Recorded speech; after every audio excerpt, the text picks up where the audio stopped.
much great news to share with the American people today as we continue to deliver on our promises. Due to a record-long delay in confirmation and the confirmation process by the Senate Democrats, which I call the obstructionists, maybe they'll change, but I doubt it for a while, but they are truly obstructionists. This is our first cabinet meeting with the entire cabinet present. The confirmation process has been record-setting long, and I mean record-setting long, with some of the finest people in our country being delayed and delayed and delayed. But much of that is over, and now we're going through, as you know, the regular process with people at other levels of government, and that's a very long process also, including Ethics Committee, which has become very difficult to deal with.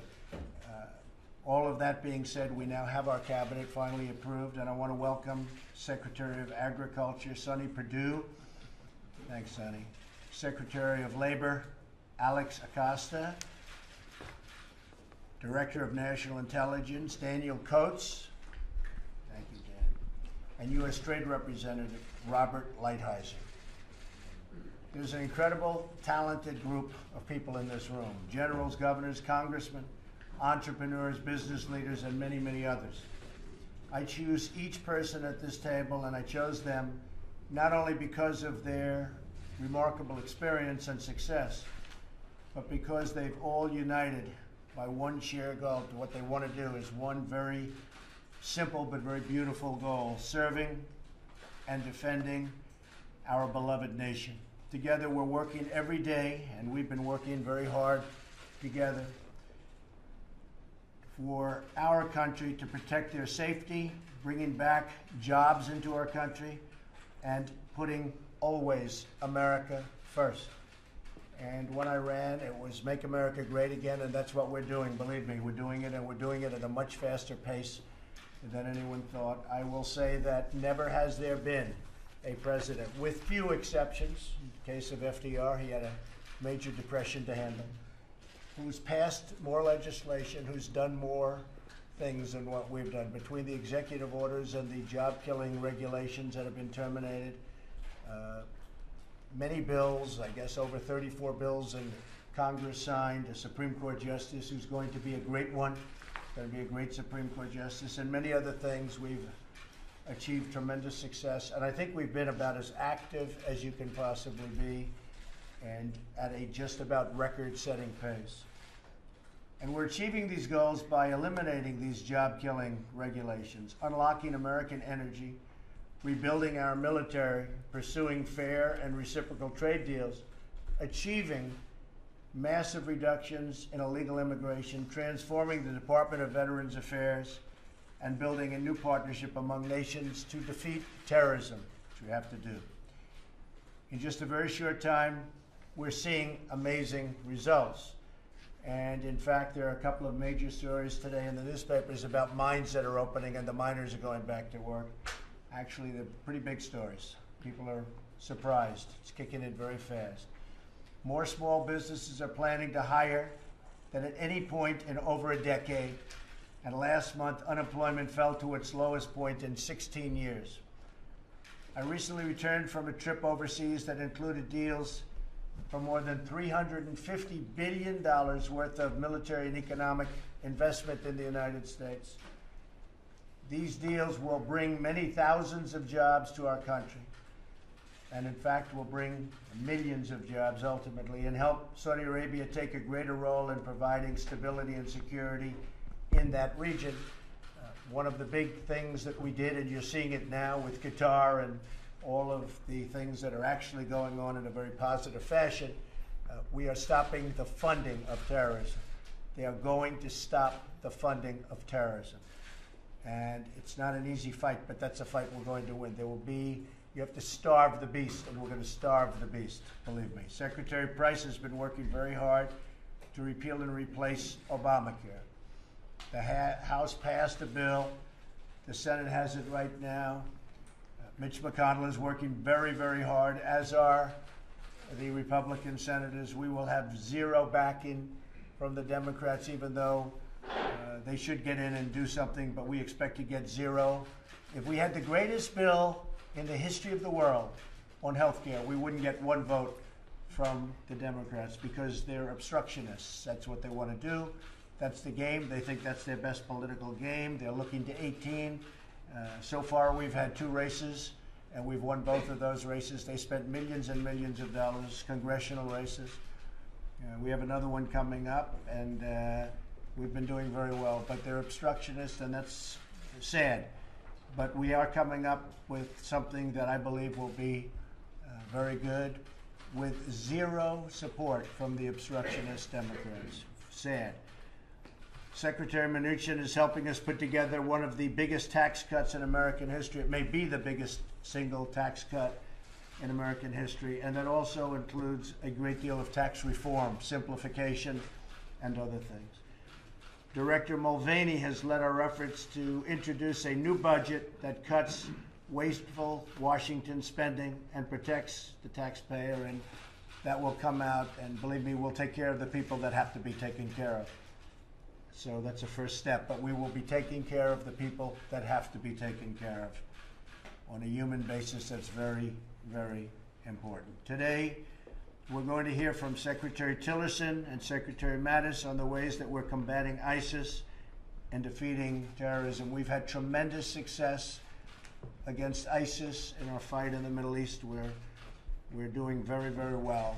We're going to be having a news conference in 2 weeks on that fight, and you'll see numbers that you would not have believed. And frankly, if you look back to even 6 months ago, you wouldn't have believed it was possible.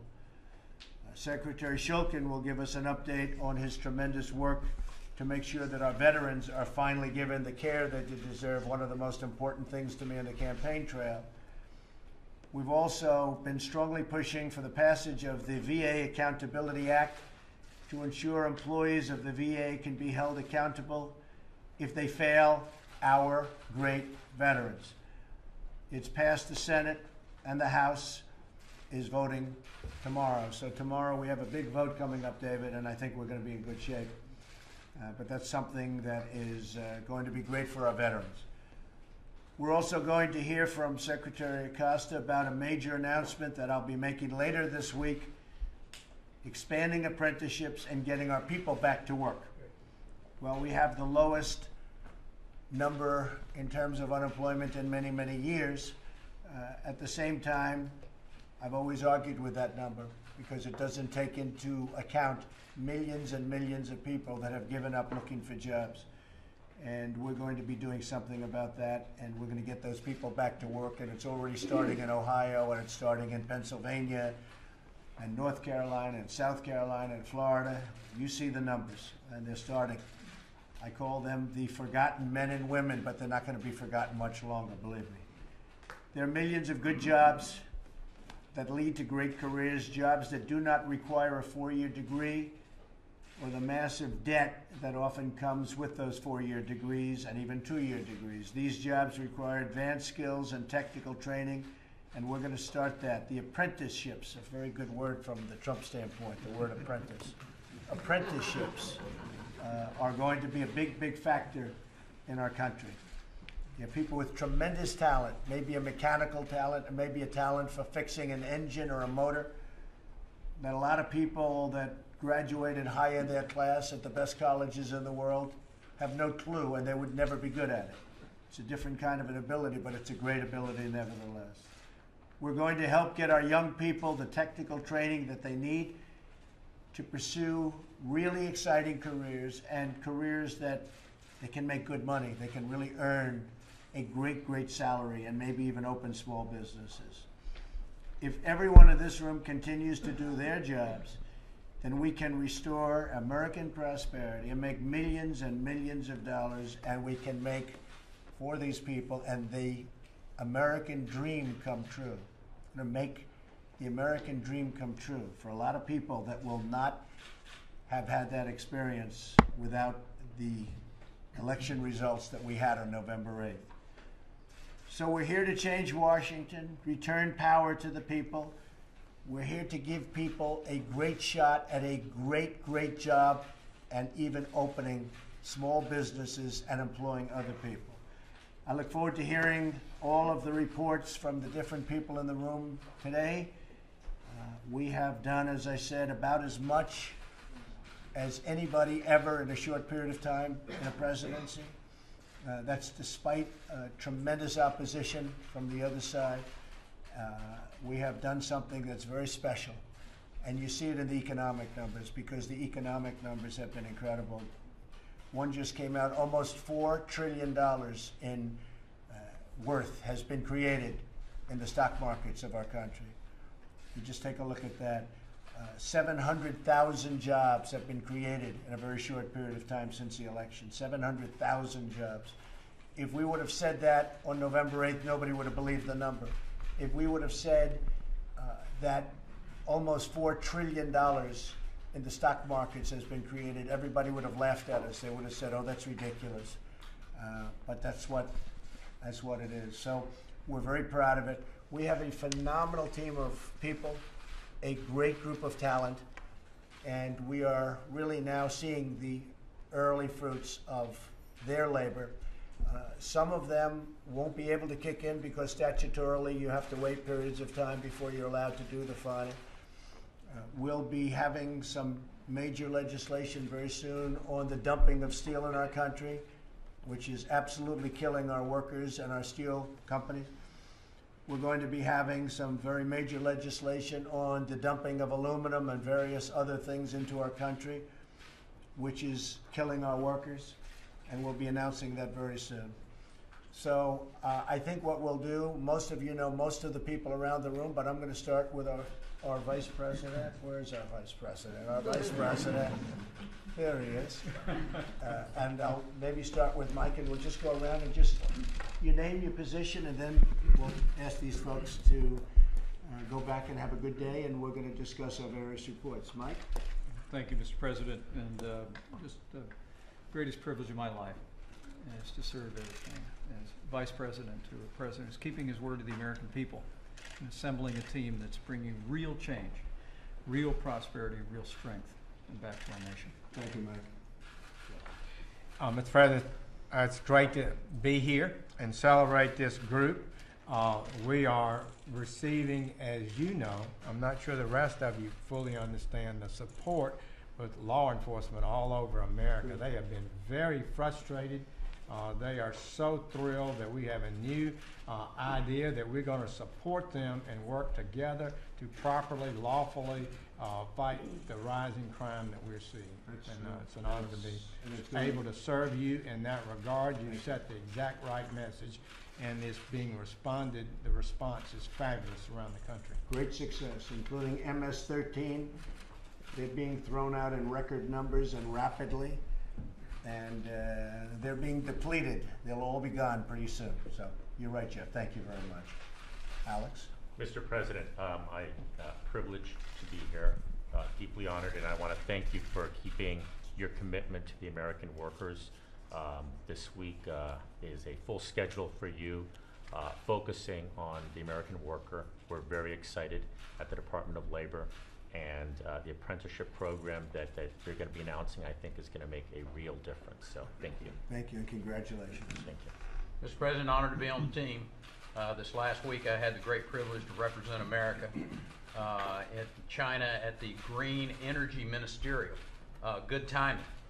They needed to hear why America was stepping away from the Paris Accord, and they did, and that America is not stepping back, but we're stepping into place and sending some messages that we're still going to be leaders in the world when it comes to the climate, but we're not going to be held hostage to some executive order that was ill thought out. So my hat's off to you for taking that stand and for sending a clear message around the world that America is going to continue to lead in the area of energy. Thank you, Rick. Thank you. Thank you, Mr. President. It's a new day at the United Nations. You know, we now have a very strong voice. People know what the United States is for, they know what we're against, and they see us leading across the board. And so I think the international community knows we're back. Thank you, Nikki. It's true. Mr. President, thank you for the kind words about the budget. You're absolutely right. We are going to be able to take care of the people who really need it. At the same time, with your direction, we were able to also focus on the forgotten man and woman who are the folks who are paying those taxes. So I appreciate your support and your direction in pulling that budget together. Thank you. Good morning, Mr. President. It's good to be back in the United States. I actually arrived back this morning at 1 o'clock from Italy and the G7 summit focused on the environment. And our message there was the United States is going to be focused on growth and protecting the environment. It was received well. Good job. Morning, Mr. President. The intelligence community has never faced such a diversity of threats to our country in our lifetimes. We have men and women who are working 24/7, 7 days a week to make sure that we are on top of all these threats. It's a joy to be working with the people that I have inherited, and we are going to continue to provide you with the very best intelligence we can so you can formulate policies to deal with these issues. Thank you, Jim. Mr. President, it's a privilege to serve the students of this country, and to work to ensure that every child has an equal opportunity to get a great education and therefore a great future. Thank you, man. President, what an incredible honor it is to lead the Department of Health and Human Services at this pivotal time under your leadership. I can't thank you enough for the privilege that you've given me and the leadership that you've shown. Seems like there's an international flair to the messages that are being delivered. I had the opportunity to represent the United States at the G20 Health Summit in Berlin and at the World Health Assembly in Geneva, and I can't tell you how excited and enthusiastic folks are about the United States leadership as it relates to global health security. Thank you. Mr. President, as your seal on your staff, That's true. and it's an honor to be your steward of our public lands and the generator of energy dominance. I am deeply honored, and I am committed and optimistic that we can be both great stewards and be the world's largest producer of energy. Good. And you can do both. Thank you very much. Thanks. Rex? Mr. President, thank you for the honor to serve the country. It's a great privilege you've given me. Clearly, we are engaged with our allies to ensure that they know where our common interests lie, what our expectations are, that America will continue to be a leader, but they must do more. And they must meet their obligations both from a national security standpoint, but also for creating conditions of stability, prosperity, and for our adversaries. We are engaging and will engage, but they have to know that we will be engaging from a position of strength to protect America's national interest, and we expect to make progress on resolving some of these differences.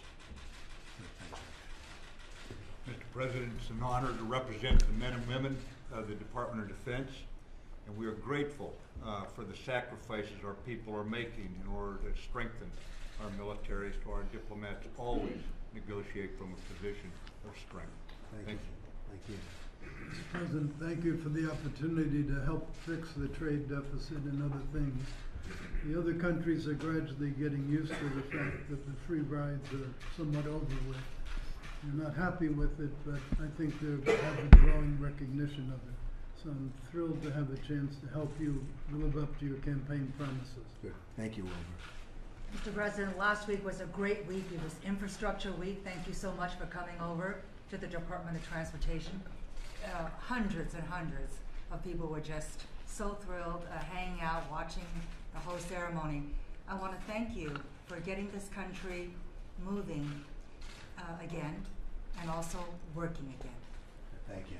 Thank you very much. Mr. President, proud to be here. Certainly very proud to represent the 250,000 men and women that serve the country in DHS. In the 5 months that I've been in the job, we have gone a long way to facilitate improve the legal movement of people in commerce across our borders, yet at the same time have gone a long way to safeguarding our borders, particularly the southern border, working with all of our partners to the south. 70% drop in illegal immigration.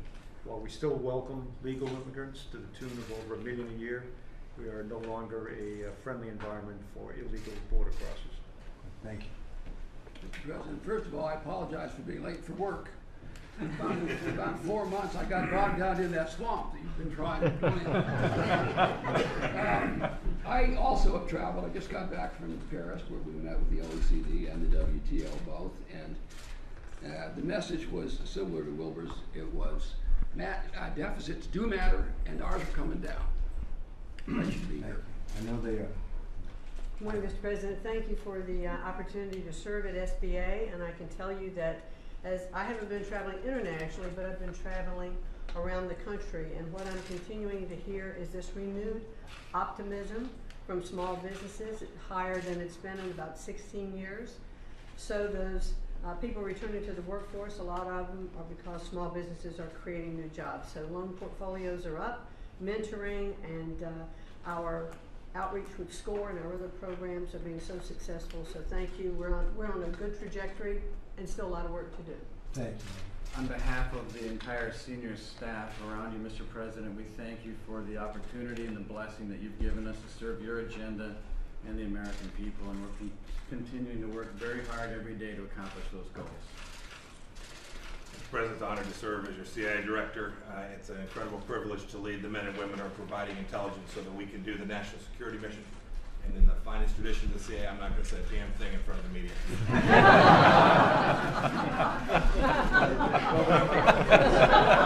Here, here. Mr. President, thank you for your support and commitment to honoring our responsibility to America's veterans. I know that this is personally very important to you. I have the great honor of being able to represent the 21 million American veterans that have done such great things for this country, and I work every day to make sure that we're honoring that responsibility. Thank you. Thank you very much. Mr. President, it's been a great honor to work with you. Thank you for your strong support of HUD and for all others around this table that I've worked with. We're making tremendous progress and converting to a business model, already seeing tremendous savings there.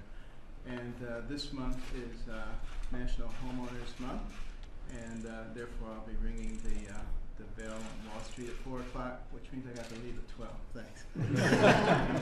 Good morning, Mr. President. While we're bragging about international travel, I just got back from Mississippi. I love you there. And I want to congratulate you on the men and women you've placed around this table. The holistic team of Working for America is making results in each and every area. Working with Secretary Ross and Ambassador Lighthouser and Secretary Mnuchin and Tom Price and Scott Pruitt. This is a team you've assembled that's working hand in glove for the betterment of America. And I want to thank you for that. These are great team members, and we're on your team. Thank you, sir. Thank you. Thank you, Mr. President. It was a great honor traveling with you around the country for the last year, and an even greater honor to be here serving in your cabinet. On behalf of everybody at the Treasury, I can assure you we are focused on creating sustained economic growth, sweeping tax reform, and fighting terrorism with sanctions and all other programs within our control. Thank you. Very good. Thank you. Thank you all very much. Thank you. Thank you, everybody.